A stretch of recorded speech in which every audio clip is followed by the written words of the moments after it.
Hi students, welcome back to my channel. आज की video में हम बात करने वाले हैं कुछ और इम्पोर्टेंट क्वेश्चंस की BSKG 172 के बारे में। एक वीडियो मैं ऑलरेडी बना चुकी हूँ, इस वीडियो का एक पार्ट जिसमें भी उसमें काफ़ी सारे क्वेश्चंस कवर किए गए हैं। तो आज उसका सेकेंड पार्ट बना रहे हैं, ठीक है। तो वीडियो को ध्यान से देख लेना। वैसे भी तुम लोगों का कल एग्ज़ाम है, तो आज का ही टाइम है तुम्हारे पास, तो वीडियो को फटाफट बनाते हैं। ज़्यादा बड़ी नहीं बनाएंगे वीडियो, इस तरह से बनाएंगे कि उसमें मैं मैक्सिमम टॉपिक्स आपको बता सकूं, सो दैट उसको एक्सप्लेन तो आप लोग कर लोगे, मैं भी बताऊंगी वो उसके बारे में एक्सप्लेनेशन मैं कर दूंगी, बट मैं कोशिश करूंगी कि आपको ज़्यादा से ज़्यादा मैं हेडिंग्स आपको प्रोवाइड करवा सकूं, ठीक है। वैसे तो हेडिंग्स के नंबर होते हैं, जब पेपर चेक करता है ना, तो वो हेडिंग्स देखते हैं और उसी से इम्प्रेस होकर आपको नंबर मिलते हैं, ठीक है। चलो स्टार्ट कर लेते हैं। ये वाला क्वेश्चन, भारतीय दर्शन परंपरा की दृष्टि में यथार्थवाद, ठीक है। यथार्थवाद क्या है, इस पे क्वेश्चन आता है हमेशा। इस पे आपसे कुछ भी पूछ लिया जाएगा, हो सकता है इस क्वेश्चन को थोड़ा बहुत तोड़ मरोड़ के भी आपसे बात कर ली जाए, लेकिन यथार्थवाद अगर आ रहा है तो उसके बारे में हमें बात करनी है, इसको विस्तार से भी समझाना है, ठीक है। तो समझ लो ये 20 नंबर का क्वेश्चन आएगा आपका, और आपको 2 पार्ट में डिवाइड करना है इसको, ठीक है। एक तो यथार्थवाद के बारे में बताना है, भारतीय दर्शन परंपरा में क्या है यथार्थवाद, और फिर इसके बारे में इसकी इम्पोर्टेंस क्या है, क्या उसकी ज़रूरतें हैं, क्यों ज़रूरी है, ये सारी चीज़ें हम यहाँ पर डिस्कस करेंगे, ठीक है। तो उससे पहले अगर हाँ चैनल को सब्सक्राइब नहीं किया है तो फटाफट से कर लो, क्योंकि काफ़ी सारी वीडियोज़ आने वाली हैं आपके एग्ज़ाम्स के बारे में। चलो आंसर देखते हैं इसका। तो देखो, सबसे पहले जब हम इंट्रो लिखेंगे ना, इंट्रोडक्शन के बारे में जब हम इंट्रोडक्शन में क्या लिखेंगे हम, इंट्रोडक्शन में हम ये लिखेंगे कि भारतीय दर्शन परंपरा में जो यथार्थवादी दर्शन, उसको ना एक तरह से यथार्थवादी दर्शन भी बोलते हैं, ठीक है। इस चीज़ का ध्यान रखना। तो इसमें यथार्थवाद क्या है कि ये एक दृष्टिकोण है। क्या है ये? वो दृष्टिकोण है, या फिर उस दृष्टिकोण की बात करता है जो भौतिक जगत को वास्तविक मानता है और उसे ही मन से और विचार से एक तरह से स्वतंत्र अस्तित्व के रूप में स्वीकार करता है। ये होता है यथार्थवाद, ठीक है। या फिर दूसरे शब्दों में अगर हम बात करें तो यथार्थवाद ये मानता है कि जो वस्तुएं और चीज़ें हमारे मन या फिर चेतना से अलग भी होती हैं और उनसे स्वतंत्र रूप से एक तरह से उनका अपना अस्तित्व भी रहता है, ठीक है। चीज़ों का, चेतनाओं का, वस्तुओं का, ठीक है। तो ये हो गया हमारा यथार्थवाद, कि ये यथार्थवाद उस दृष्टिकोण की बात करता है, उस दृष्टिकोण को दर्शाता है जो भौतिक जगत को वास्तविक मानता है, सच मानता है, और उसे मन या फिर विचार से क्या मानते हैं, एक स्वतंत्र अस्तित्व के रूप में उसको स्वीकार करता है। ये हमारे यथार्थवाद की परिभाषा हो गई। इसमें अगर आप एग्जाम्पल लिखेंगे तो जैसे पशु पक्षी हो गए, ठीक है। पशु पक्षी, मानव, है ना, जल, आकाश, और ये जितनी भी सारी वस्तुएं हैं ना, इन वस्तुओं को हम एक तरह से प्रत्यक्ष देख सकते हैं, इन चीज़ों को। इसीलिए ये सारी चीज़ें सत्य हैं और वास्तविक हैं। तो आप इसको इस तरह से भी बता सकते हो कि यथार्थवाद एक दृष्टिकोण है, या वो उस विचारधारा से भी है जो वस्तुएं और भौतिक जगत को सत्य मानता है, जिसका हम अपनी इंद्रियों के द्वारा एक तरह से नहीं, इंद्रियों के द्वारा हम अनुभव करते हैं उन चीज़ों को, जिसमें ये सारी चीज़ें आती हैं, जो हम देख सकते हैं, महसूस कर सकते हैं, वो सारी चीज़ें यथार्थवाद के अंडर आती हैं, ठीक है। इसके बाद आप थोड़ा सा और ये भी लिख देना कि यथार्थवाद का सामान्य अर्थ होता है कि जो कुछ भी वस्तुगत रूप में अस्तित्व में वो सत्य है। इस बात की हम बात कर चुके हैं। पश्चिमी दर्शन में भी जो यथार्थवाद है वो एक व्यापक ऐसा सब्जेक्ट रहा है जिस पर हमेशा ही कुछ ना कुछ विचार विमर्श होता रहता है। बट भारतीय दर्शन में ना, भारतीय दर्शन परंपरा की दृष्टि की जब हम बात कर रहे हैं तो ये विचार थोड़ा सा ज़्यादा गहराई वाला, और इसमें अलग अलग विविधताएं और आध्यात्मिकता के साथ हम इसमें बात करते हैं। चलो अब इसकी यथार्थवाद की सामान्य हमारी परिभाषा हो गई है, तो ये परिभाषा लिख देना आप जो मैंने बताई है। उसके बाद सेकंड पॉइंट लिखेंगे हम, भारतीय दर्शन में यथार्थवाद की उपस्थिति। थोड़ा पेन को ठीक कर लेती हूँ मैं। अब ठीक है। तो यथार्थवाद की उपस्थिति के बारे में अगर हम बात करें तो इसका क्या मतलब होता है। देखो, भारतीय दर्शन में यथार्थवाद मुख्यतः किन किन चीज़ों में की हम बात करते हैं, जैसे न्याय, ठीक है, और योग दर्शन और एक तरह से वैशेषिक, ठीक है। न्याय, वैशेषिक और योग दर्शन, इनमें देखा जा सकता है। ये दर्शन ये मानता है कि संसार और उसमें विद्यमान पदार्थ हो गए, आत्मा हो गई, ठीक है, मन, हमारी इंद्रियां, ये सारी की सारी वस्तुएं जो है वो यथार्थ में हैं। इसके विपरीत जो अद्वैत वेदांत है ना, हमारा अद्वैत वेदांत, जिसकी बात मैं पिछली वीडियो में कर चुकी हूँ, और बौद्ध विग्रहवाद, ये इन दर्शनों में जो वस्तुओं को मिथ्या और केवल मानसिक कल्पना के रूप में दिखाया गया है। यथार्थवाद में तो हम इन चीज़ों को जो है वास्तविक मानते हैं, बट अद्वैत वेदांत में और बौद्ध विग्रहवाद में इन चीज़ों को काल्पनिक माना गया है। इन चीज़ों का ध्यान रखना। थर्ड पॉइंट होगा हमारा न्याय और वैशेषिक दर्शन का यथार्थवाद। इसमें जो फर्स्ट लेंगे हम न्याय को लेंगे पहले। न्याय दर्शन, कि न्याय दर्शन होता क्या है। इस टॉपिक को तुम लोग अपने जो तुम्हारी बुक्स है ना उनमें भी देख लेना, जो ऑनलाइन भी सारी चीज़ें आपको मिल जाएंगी वैसे तो, ठीक है। न्याय दर्शन क्या होता है? न्याय दर्शन एक तार्किक, लॉजिकल जिसको बोलते हैं ना, तार्किक और विश्लेषणात्मक क्या है, प्रणाली है। तार्किक है, विश्लेषणात्मक है, जो ये मानती है कि जो चीज़ें हैं ना, जो बाह्य जगत में जितनी भी वस्तुएं हैं वो वास्तविक रूप से अस्तित्व तो रखती हैं। इसके साथ साथ इस ज्ञान का उद्देश्य इन वस्तुओं की यथार्थ की जानकारी प्राप्त करना भी है। न्याय दर्शन में प्रमाण क्या क्या होते हैं? न्याय दर्शन के प्रमाण में आप लिखेंगे प्रत्यक्ष, ठीक है, अनुमान, ये प्रमाणों की बात हो रही है यहाँ पर। उपमान हो गए, शब्द हो गए, इनके माध्यम से यथार्थ ज्ञान की प्राप्ति पर बल दिया गया है, ठीक है। जो चीज़ें प्रत्यक्ष हैं, कुछ ऐसी चीज़ें या ऐसे अनुभव जिनका अनुमान लगाया जा सकता है। उपमान हो गया, शब्द हो गए, ये सारी चीज़ें जो हैं इनके माध्यम से यथार्थ ज्ञान, मतलब जो वास्तविक ज्ञान है उसकी प्राप्ति पर बल दिया जाता है। इसके बाद बात करेंगे हम ये वैशेषिक दर्शन के बारे में। इसका क्या मतलब होता है? वैशेषिक दर्शन यथार्थवादी है। ये क्या मानते हैं इसके बारे में कि संसार जो है ना वो पदार्थों से बना हुआ है। किससे बना हुआ है? पदार्थों से बना हुआ है। जो कुछ 6 पदार्थों में विभाजित किया गया है। इसको पदार्थों को 6 पदार्थों में विभाजित किया गया है। कौन कौन से हैं वो?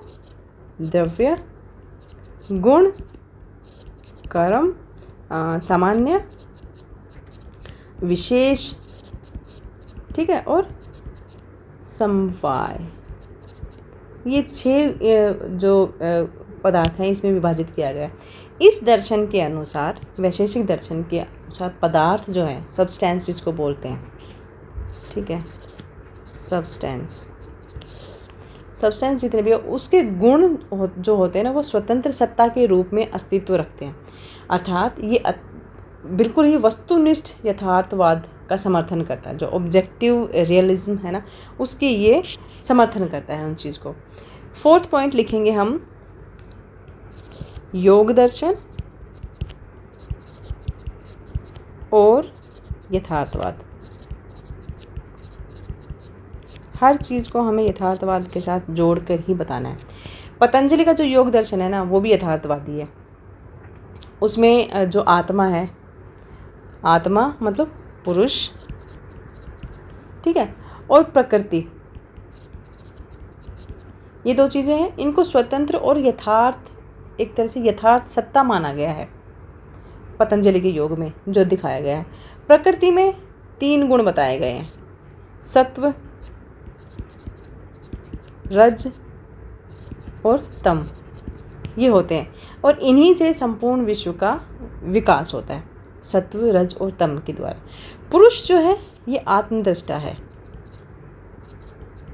आत्मदृष्टा, ठीक है, और प्रकृति की क्रियाओं का एक तरह से साक्षी है, गवाह है। यहाँ प्रकृति और पुरुष दोनों ही जो है ये वस्तुतः यथार्थ, इन दोनों को ही यथार्थ माना गया है, ठीक है। 5th पॉइंट बनेगा हमारा मीमांसा दर्शन। मीमांसा दर्शन में यथार्थवाद भी लिख सकते हैं हम, पूरा लिख दो, ठीक है। पूर्व मीमांसा में क्या था? जो कुमिरल भट्ट जो थे इनके द्वारा प्रतिपादित है, जो मीमांसा दर्शन है। अच्छा, और ये यथार्थवाद के भी समर्थक रहे हैं। ठीक है, अब ये जो है वेदों की जो सत्ता है ना, उसको निरपेक्ष मानते हुए ये मानते हैं कि जो शब्द और कर्म हो गए, जिसकी मैं ऑलरेडी बात कर चुकी हूँ, और फल, ये जो सारी चीज़ें हैं ना, ये सब यथार्थ हैं, सच हैं, ये वास्तविक है। अब ज्ञान के माध्यम से वस्तुओं की यथार्थता को जाना जा सकता है। किसके माध्यम से? ये कहते हैं कि ज्ञान के जरिए ही आप यथार्थवाद को जान सकते हो, या वस्तुओं के जितनी भी वस्तुएं हैं, इन सबको इन्होंने वस्तुएं ही माना है। ठीक है, इनके जो यथार्थवाद है, इनका जो सच है, उसको आप ज्ञान के माध्यम से ही जान सकते हो। 6 पॉइंट हम लिखेंगे यहाँ पर।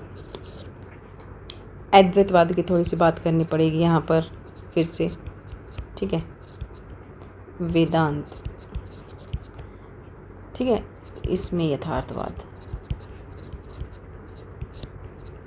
थोड़ी सी हिंदी से थोड़ा सा कोऑपरेट कर लेना।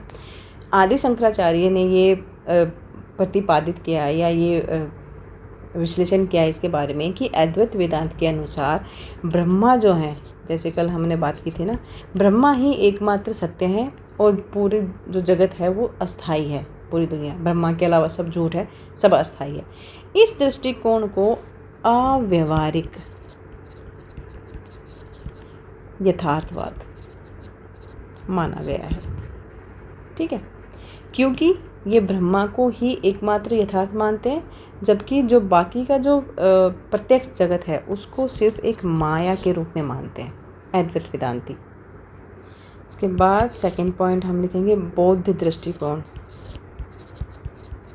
बौद्ध दृष्टिकोण, इसकी बात करेंगे हम। ठीक है, बौद्ध दृष्टिकोण में जो माध्यमिक बौद्ध दर्शन है ना, उसमें नागार्जुन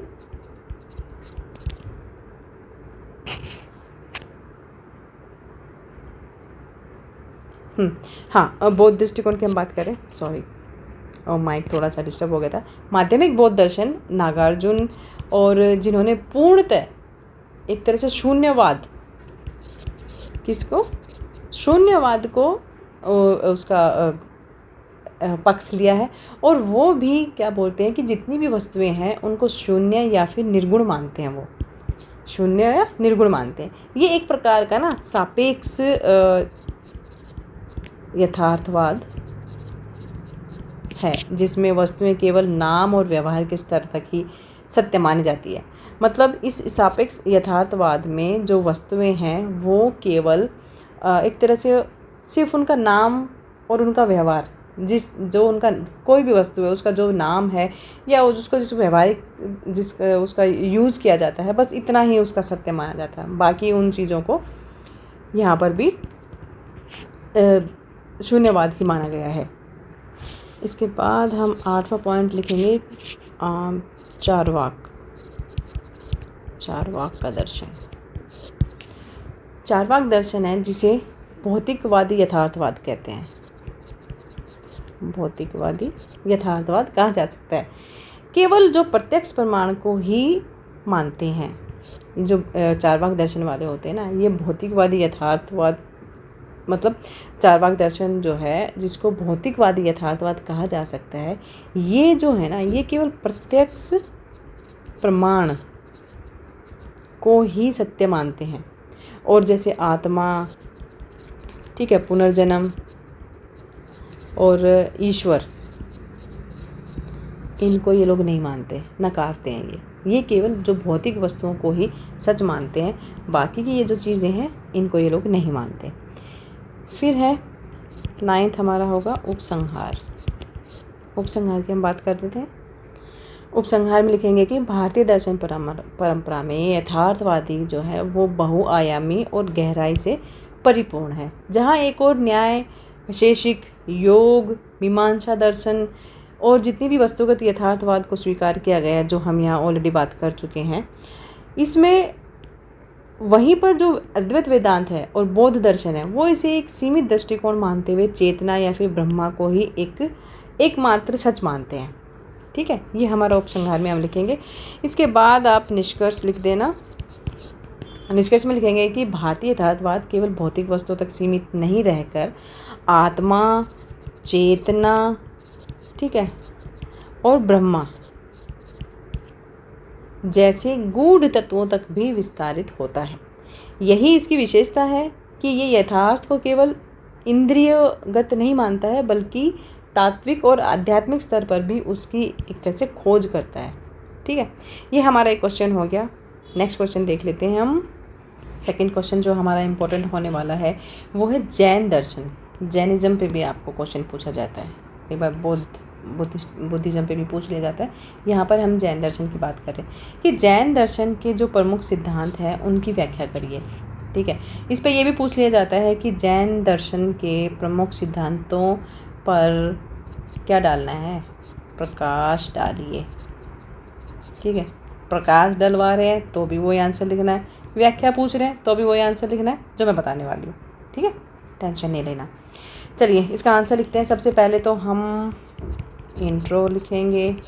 इंट्रो में क्या लिखना है कि जैन दर्शन जो है वो भारतीय दर्शन की एक प्राचीन और विशिष्ट शाखा मानी जाती है भी, जिसका मूल उद्देश्य क्या है, आत्मा की मुक्ति या फिर मोक्ष प्राप्त करना। ठीक है, ये दर्शन जो है आप लोगों को पता होगा, अहिंसा, आत्मसंयम, बुद्धिज़्म पढ़ोगे ना उसमें भी सारी चीज़ें ये कुछ कुछ सेम ही मिलेंगी, और तप। ठीक है, इनके माध्यम से किसकी बात करते हैं, वो आत्मा की शुद्धि को ही जीवन का सर्वोच्च लक्ष्य मानते हैं। ठीक है, जैन धर्म के जो प्रवर्तक थे ऋषभदेव माने जाते हैं, आपको पता है ना सबको। जबकि जो महावीर स्वामी हैं वो 6वीं शताब्दी ईसा पूर्व में हुए थे। इनके जो 24वें हम महावीर जैन की जो बात कर रहे हैं, ये जैनिज़्म के 24वें तीर्थंकर थे। आप सब ये याद रखना, जिन्होंने जैन धर्म को एक सुव्यवस्थित रूप दिया। ठीक है, और जैन धर्म की जो हम अलग अलग सिद्धांतों की जो हम बात करने वाले हैं वो तो हम करेंगे ही। बाकी ये चीज़ें ज़रूर लिख देना, अगर ध्यान रह जाए तो ये बातें ज़रूर लिखना कि जैन धर्म का जो प्रथम जो संस्थापक थे वो कौन थे, उनका भी नाम लिखना है, ऋषभदेव थे। और जो महावीर जैन थे वो 24वें तीर्थंकर थे जैन धर्म के। ठीक है, अब इनके सिद्धांतों की व्याख्या कर लेते हैं। पहला जो सिद्धांत होने वाला है वो है षट दर्शन या छह द्रव्य सिद्धांत की जो हम बात करने वाले हैं। ठीक है, तो जो हम 6 द्रव्य सिद्धांतों की जो यहाँ पर बात कर रहे हैं उसमें से सबसे पहला होगा जीव। जीव का मतलब आत्मा। ये एक चेतन तत्व होता है जिसमें ज्ञान, दर्शन, आनंद और शक्ति, ये सारी चीज़ें होती हैं। ये बंधन और मोक्ष का अधिकारी है। ठीक है, जीव की बात होगी। फिर है अजीव, अचेतन तत्व। इसमें 5 तत्व आते हैं जिनकी यहाँ पर बात की जा रही है। पहला है धर्म द्रव्य। धर्म द्रव्य का मतलब होता है कि ये गति में सहायक माध्यम, जैसे जल में मछली की गति के लिए जल सहायक होता है ना, वैसे ही गति में सहायक। ठीक है, ये माना जाता है। अधर्म जो द्रव्य है उसमें गति की विराम में सहायक माध्यम माना जाता है, गति की विराम। फिर आकाश की बात कर लेते हैं, स्थान देने वाला द्रव्य। ठीक है, स्थान देने वाला द्रव्य हो जाएगा। प्रदुल जो है ये भौतिक द्रव्य है जिसमें जो रूप, गंध, ठीक है, रस और स्पर्श, ठीक है, ये सारी चीज़ें होती हैं भौतिक चीज़ें। फिर है काल, मतलब समय, परिवर्तन का कारण बनने वाला तत्व है। ठीक है, ये सारे के सारे जो 6 द्रव्य हैं, इन द्रव्यों को शाश्वत और अजर अमर और स्वतंत्र माना गया है। सेकंड पॉइंट हम यहाँ पर बात करेंगे सप्त तत्व की। 7 तत्व क्या होते हैं, मोक्ष या फिर इसको आप बोल सकते हैं मोक्ष मार्ग के सिद्धांत, इनकी बात करेंगे हम। देखो जो सब तत्व होते हैं ना, जैन दर्शन में 7 तत्वों को आत्मा के बंधन और मुक्ति की प्रक्रिया को समझने के लिए बनाया गया है। कहने का मतलब ये है कि जो सब तत्व है ना, 7 तत्व जो हैं ये 7 तत्व आत्मा के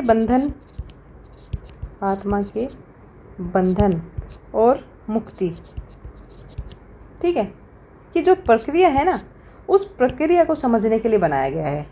जिसमें पहले हम जीव की बात करेंगे। जीव क्या है? चेतना या फिर चेतन आत्मा।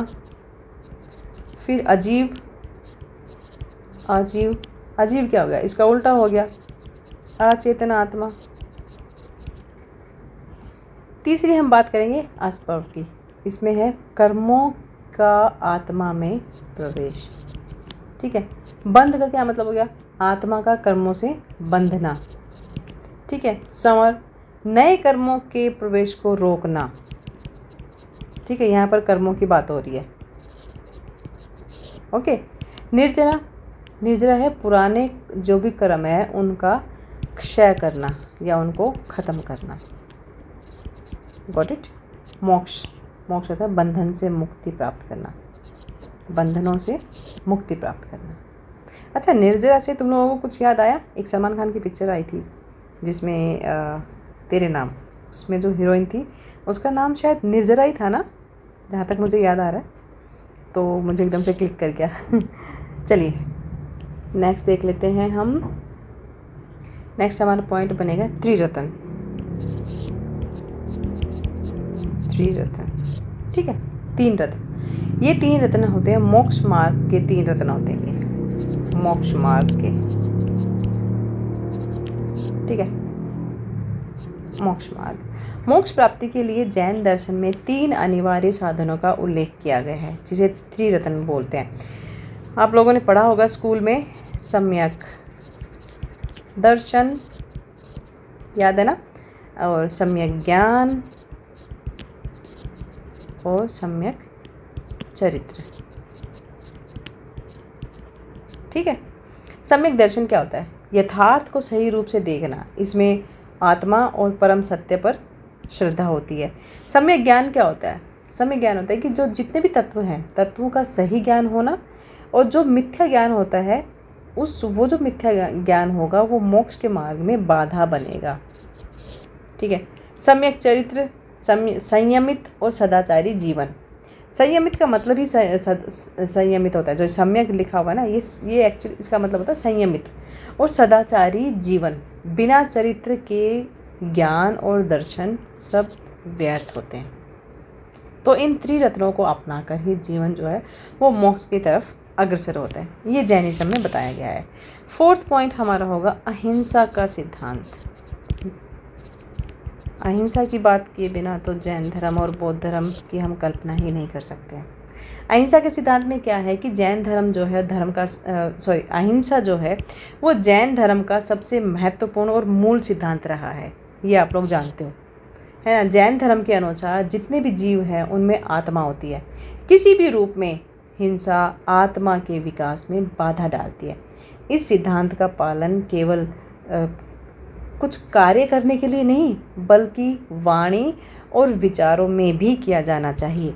वाणी से भी हिंसा हो सकती है, विचारों से भी हिंसा हो सकती है ना। तो इन्हीं चीज़ों पर इन्होंने जोर डाला है जैनिज्म में या जैन दर्शन में। इन चीज़ों पर बात की गई है कि जो हर जीव जो है वो जीव में एक आत्मा होती है, ठीक है। और किसी भी रूप में हिंसा जो है वो आत्मा का जो हम विकास करते हैं ना, आत्मा के विकास में, आत्मा का विकास क्या होता है? मोक्ष पाना, उस चीज़ में बाधा डालती है हिंसा। और इसी जो सिद्धांत का पालन करते हुए जैनिज्म ने वाणी के द्वारा हिंसा और विचारों के द्वारा हिंसा को भी इन्होंने गलत बताया है। आपने पढ़ा होगा अहिंसा परमो धर्म, पढ़ा होगा ना, अर्थात अहिंसा ही परम धर्म है, इसका मतलब होता है। चलिए 5th पॉइंट हम लिखेंगे यहाँ पर अनेकतावाद।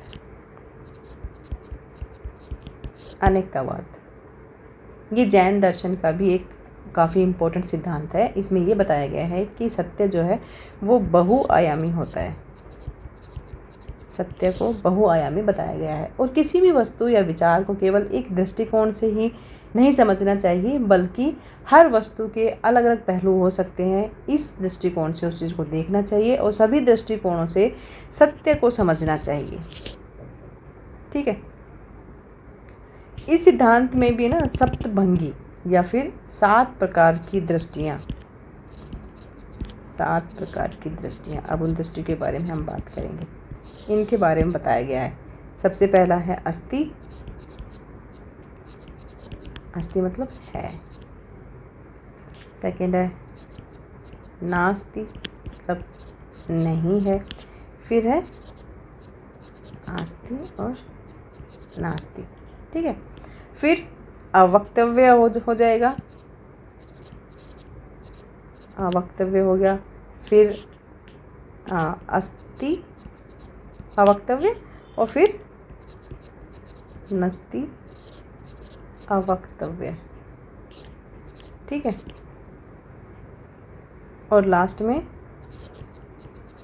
अस्ति, नस्ति, अवक्तव्य। ठीक है। ये 7 तरह की दृष्टियाँ बताई गई हैं। ये सिद्धांत सहिष्णुता और विचारों की विविधता को भी बढ़ावा देते हैं। इसके बाद जो है हमारा 6 पॉइंट आएगा। 6 में हम लिखेंगे संयमवाद। ठीक है, मतलब नए सिद्धांत। इनकी बात कर लेते हैं। जैन दर्शन में जो नए है ना, नए, इसको मैंने गलत लिख दिया, नए। नए का मतलब होता है वस्तुओं को किसी एक दृष्टिकोण से देखना। ठीक है। ये आंशिक दृष्टिकोण होता है वैसे तो, जबकि जो अनेकांतवाद होता है ना, वो पूर्ण दृष्टि प्रदान करता है। नए की सहायता से ही हम वस्तु के अलग अलग पक्षों को समझ सकते हैं। ठीक है। कर्म सिद्धांत 7वां पॉइंट हमारा हो जाएगा। कर्म सिद्धांत कि जैन दर्शन के अनुसार कर्म जो है वो एक सूक्ष्म प्रदुल द्रव्य होता है जो आत्मा से चिपक जाता है। आत्मा की तो बात कर रहे हैं ना हम यहाँ पर, और उसके बंधन का कारण बनता है। ये भौतिक कर्म जो होते हैं ना, ये आत्मा को जन्म, मृत्यु, दुख, सुख, ज्ञान, अज्ञान आदि के बंधनों में बांध देता है। तो कर्मों से मुक्ति के यहाँ पर 2 उपाय बताए गए हैं।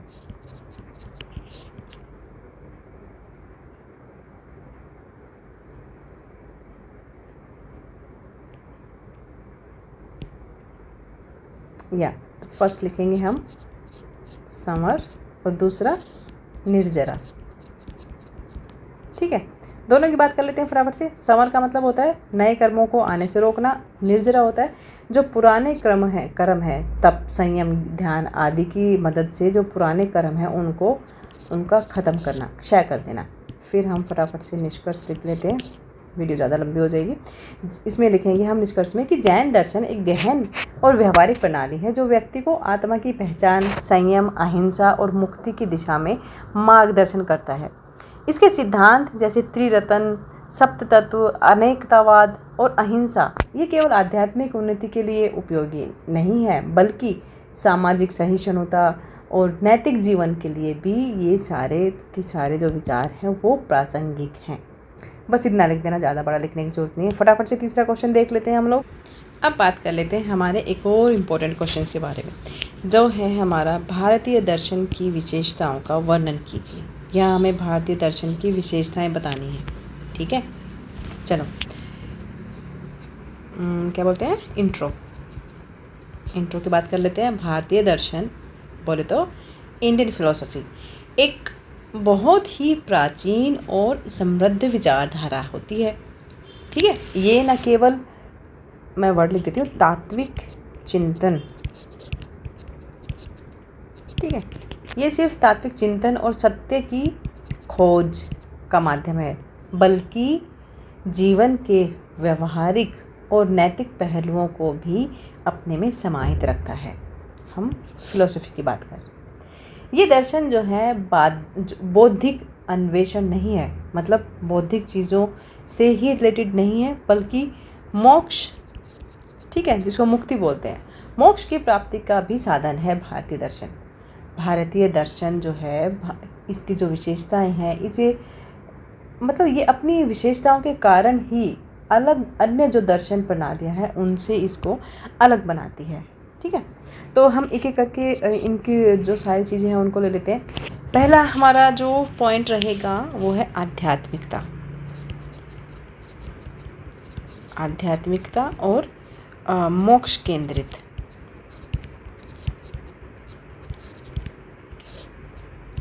ठीक है, भारतीय दर्शन की जो सबसे मुख्य विशेषता होती है वो इसकी आध्यात्मिक प्रकृति में ही होती है।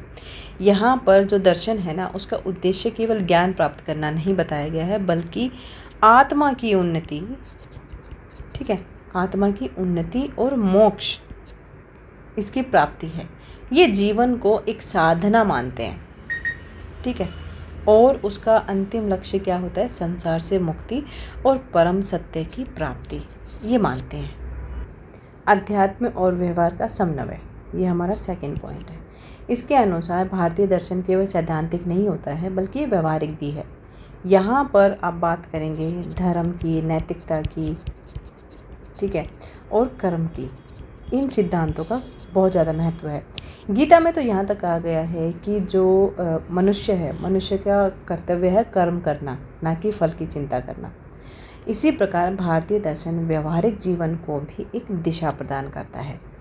थर्ड पॉइंट हम लिखेंगे सत्य की खोज। ठीक है, सत्य की खोज। भारतीय दर्शन में सत्य की प्राप्ति के लिए अलग अलग मार्गों को यहाँ पर बताया गया है, जैसे ज्ञान योग है ना, भक्ति योग, कर्म योग और राजयोग। तो सत्य की खोज के लिए इन्होंने कौन से 4 सिद्धांत बताए हैं, जो रास्ते बताए हैं एक्चुअली, मार्ग, ज्ञान योग, राजयोग, कर्म योग, भक्ति योग। ठीक है, ज्ञान योग से आप बौद्धिक से मतलब बुद्धि से, ठीक है, राजयोग हो गया ध्यान और एवं साधना के बारे में बात करते हैं। कर्म योग नाम से ही आप समझ सकते हो, निष्काम कर्म से भक्ति भावना करना, और भक्ति योग हो गया ईश्वर भक्ति से संबंधित है। तो अलग अलग दर्शन, कौन कौन से दर्शन की जो हम बात कर रहे हैं यहाँ पे, सांख्य हो गया, ठीक है, योग, वेदांत, ठीक है, और बौद्ध धर्म, जैन धर्म, इन सब के अपने अपने तरीके से इन्होंने परम सत्य की खोज करी है। ठीक है, बट सभी का लक्ष्य क्या है? आत्मा की उन्नति और मोक्ष, यही है ना सबका। ठीक है, फोर्थ पॉइंट देखते हैं, श्रुति और स्मृति पर आधारित प्रणाली। भारतीय दर्शन का आधार वेद है, सबको पता है, जिन्हें श्रुति कहा जाता है। ये जो है ये अमनुष्यकृत नहीं माने जाते, बल्कि ये जो है जितने भी ग्रंथ हैं यहाँ पर स्मृति ग्रंथ हो, जैसे मनुस्मृति, महाभारत, रामायण आदि का भी यहाँ पर इसमें विशेष स्थान मानते हैं। उपनिषदों में आत्मा और ब्रह्मा की पहचान का विस्तार से वर्णन किया गया है, जो वेदांत दर्शन की नींव मानी जाती है। फिफ्थ पॉइंट हम लिखेंगे यहाँ पर एकात्म दृष्टिकोण। भारतीय दर्शन में जितने भी जीव हैं उसमें एक ही आत्मा की अस्तित्व को मान्यता दी गई है, जिसका नाम है ब्रह्मा, है ना। चलिए, ये दृष्टिकोण आत्मा परमात्मा की एकता की ओर संकेत करता है, तभी इसका नाम एकात्म दृष्टिकोण पड़ा है। ठीक है, और ये बताता है कि संपूर्ण सृष्टि जो है वो एक ही तत्व से उत्पन्न हुई है। ठीक है, बस इतना लिख देना आप लोग। 6 पॉइंट हम लिखेंगे सहिष्णुता। सहिष्णुता और विविधता। विविधता की पूरा लिख देती हूँ, स्वीकृति। ठीक है, भारतीय दर्शन में विभिन्न विचारधाराओं, मान्यताओं के एक अस्तित्व को महत्व दिया गया है। यहाँ पर नास्तिक दर्शन भी हैं, उनको भी मान्यता दी गई है। ये अलग अलग दृष्टिकोणों को स्वीकार भी करता है ना। ये इस चीज़ की भी स्वीकृति देते हैं कि सत्य जो है, सत्य एक है, और जो ज्ञानी है उसे अलग अलग रूपों में से व्यक्त करते हैं। इस भावना को भी यहाँ पर इस ग्रंथ में यहाँ पर बात की गई है, मतलब हमारे भारतीय दर्शन में इस चीज़ को भी स्थान दिया गया है। 7th पॉइंट हम लिखेंगे चिंतन और अनुभव। इसका भी अपना ही एक महत्व बताया गया है। तो भारतीय दर्शन जो है वो तर्क और चिंतन पर ही निर्भर नहीं रहता है, बल्कि अनुभव, मतलब अनुभूति को भी विशेष महत्व यहाँ पर दिया गया है। अब ध्यान हो गया, समाधि हो गया, ठीक है, योग, ये जितनी भी विधियाँ हैं ना, इन विधियों के द्वारा आत्मा के अनुभव को प्रमुख यहाँ पर माना गया है। जो पश्चिमी देशों में जो तर्क प्रधान दर्शन है उससे इसको थोड़ा सा अलग बनाती है। 8th पॉइंट हम लिखेंगे यहाँ पर कर्म सिद्धांत। कर्म सिद्धांत, और दोनों एक में ही लिख देती हूँ, पुनर्जन्म, ठीक है, का विश्वास, ये हमारा पॉइंट बनेगा। तो भारतीय दर्शन में कर्म सिद्धांत को तो महत्व दिया ही गया है। यहाँ पे ये माना जाता है कि मनुष्य का जो वर्तमान जीवन है, वर्तमान जीवन, भूत भविष्य की बात नहीं हो रही है, वर्तमान जीवन की स्थिति उसके पुनर्जन्मों के कर्मों का फल है, ऐसा ही माना जाता है ना हमारे दर्शन में। और इस जीवन के जो कर्म हैं वो भविष्य के जीवन को निर्धारित करते हैं, ठीक है, कि जो चीज़ें हम वर्तमान में कर रहे हैं, जो भी कर्म कर रहे हैं, जो भी पढ़ाई लिखाई कर रहे हैं, उससे हम किस चीज़ का निर्माण कर रहे हैं, अपने भविष्य का निर्माण कर रहे हैं, भविष्य की नींव को निर्धारित कर रहे हैं। पुनर्जन्म और मोक्ष की अवधारणाएं भी इसी सिद्धांत से जुड़ी हुई हैं, ठीक है। इसके बाद निष्कर्ष में हम लिखेंगे भारतीय दर्शन जो है वो एक समग्र और व्यवहारिक जीवन दर्शन है, बिल्कुल प्रैक्टिकल थ्योरी है। इसमें तात्विकता, विवेचना, नैतिकता, आध्यात्मिकता और मुक्ति की खोज का एक कंप्लीट जो है समन्वय दिया गया है। इसकी सबसे बड़ी विशेषता ये है कि जीवन के हर पक्ष को ये प्रभावित करता है, ठीक है, चाहे वो भौतिक हो, आध्यात्मिक हो, व्यक्तिगत हो या फिर सामाजिक हो। अलग अलग मत और विचारों को समाहित करते हुए ये एकता की ओर अग्रसर होता है हमारा भारतीय दर्शन, जो इसे एक विशिष्ट और सर्वकालिक बनाता है। सर्वकालिक का मतलब होता है कि हर काल, हर समय में भारतीय दर्शन की अपनी एक विशेषता रहेगी, ठीक है। हमारा ये क्वेश्चन हो गया यहाँ पर। इसी के साथ हमारी वीडियो कंप्लीट होती है। 2 पार्ट हो गए हैं वीडियो के, इनमें से आपको इम्पोर्टेंट क्वेश्चंस काफ़ी सारे रिपीट हो जाएंगे, ठीक है। कल के लिए बेस्ट ऑफ लक, और अच्छे से पेपर करके आना, अच्छे से मार्क्स लेना, और टाइम लगे तो मुझे बता भी देना कि कितने मार्क्स मिले, ठीक है। चलिए, टेक केयर, बाय बाय।